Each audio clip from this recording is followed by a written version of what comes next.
கனிம வள ஆராய்ச்சி ஜிஎஸ்எம்பி இவர்களும் கூட கனிம வளத்தை காரணமாக வைத்துக் கொண்டு தங்களுடைய நகர்வுகளை மேற்கொள்கிறார். இது எப்படி சாத்தியம் என்று நீங்கள் கேட்கலாம், அல்லது எப்படி அவாண்டமான குற்றச்சாட்டு என்று நீங்கள் ஒரு முறை சிந்திக்கலாம். அனுரகுமார திசாநாயக்கவை பொறுத்தவரையில் அவர் ஒன்றும் அரசியலுக்கு புதியவர் அல்ல.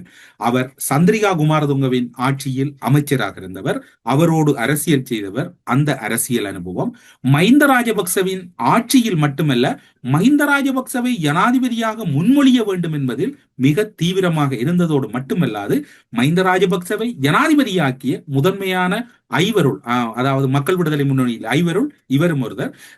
அனுரகுமார் திசாநாயக்க, கே.டி. லால்காந்த், சோமவன்ச அமரசிங்க, இப்போது இருக்கக்கூடிய செயலாளர் டெல்வின் சில்வா, பிமல் வீரவன்ச, இந்த 5 ஸ்டார் தான் அன்று மஹிந்த ராஜபக்சவை ஜனாதிபதியாக்கியது.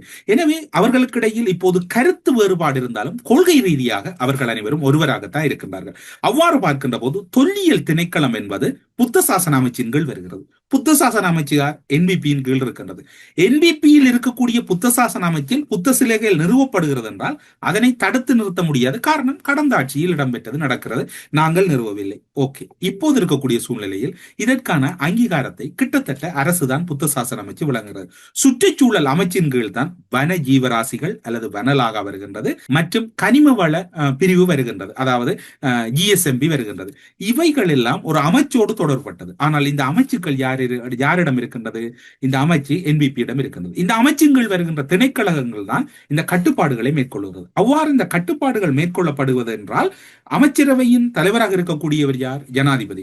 ஜனாதிபதியும் அமைச்சரவையும் ஒரு தீர்மானம் எடுத்து இந்த விடயங்களை கட்டுப்படுத்த முடியும் என்றால் கட்டுப்படுத்தலாம். ஆனால் கட்டுப்படுத்த முடியாமல் அமைச்சர்களின் கருத்துக்களை கேட்கிறார்கள் இல்லை என்று வாய் கூசாமல் அமைச்சர்கள் மக்களிடமும் அல்லது மக்கள் பிரதிநிதிகளிடமும் கருத்து தெரிவிப்பது என்பது மிகவும் இங்கு அவதானிக்கப்பட வேண்டி இருக்கின்றது. தொல்லியல் திணைக்களத்தில் குறிப்பாக சொல்ல போனால் கடந்த 3 வருடங்களுக்கு முன்னர் அனுப்பப்பட்ட நிதி ஏன் பயன்படுத்தப்படவில்லை என்று கணக்காய்வு திணைக்களம் கேட்கின்றது. உடனடியாக அந்த நிதியை பயன்படுத்துவதற்காக வடக்கு கிழக்கில் இருக்கக்கூடிய பல இடங்களில் தொல்லியல் பதாதைகள் நிறுவப்படுகிறது. அந்த பதாதைகளில் முதலில் சிங்களம், 2வது ஆங்கிலம், 3வது தமிழ் மொழி வருகின்றது. இலங்கையிலே தமிழும் சிங்களமும் அரச கர்ம மொழி என்று கூறப்படுகிறது. அப்படியாயின் அந்த அரச கர்ம மொழி என்றால் நீங்கள் தொல்லியல் திணைக்களம் பதாதை நிறுவியதே பிழை. அந்த பதாதையிலும் கூட உங்களுடைய வன்மத்தை காட்டியிருக்கிறீர்கள், சிங்களம், ஆங்கிலம், தமிழ் என்று.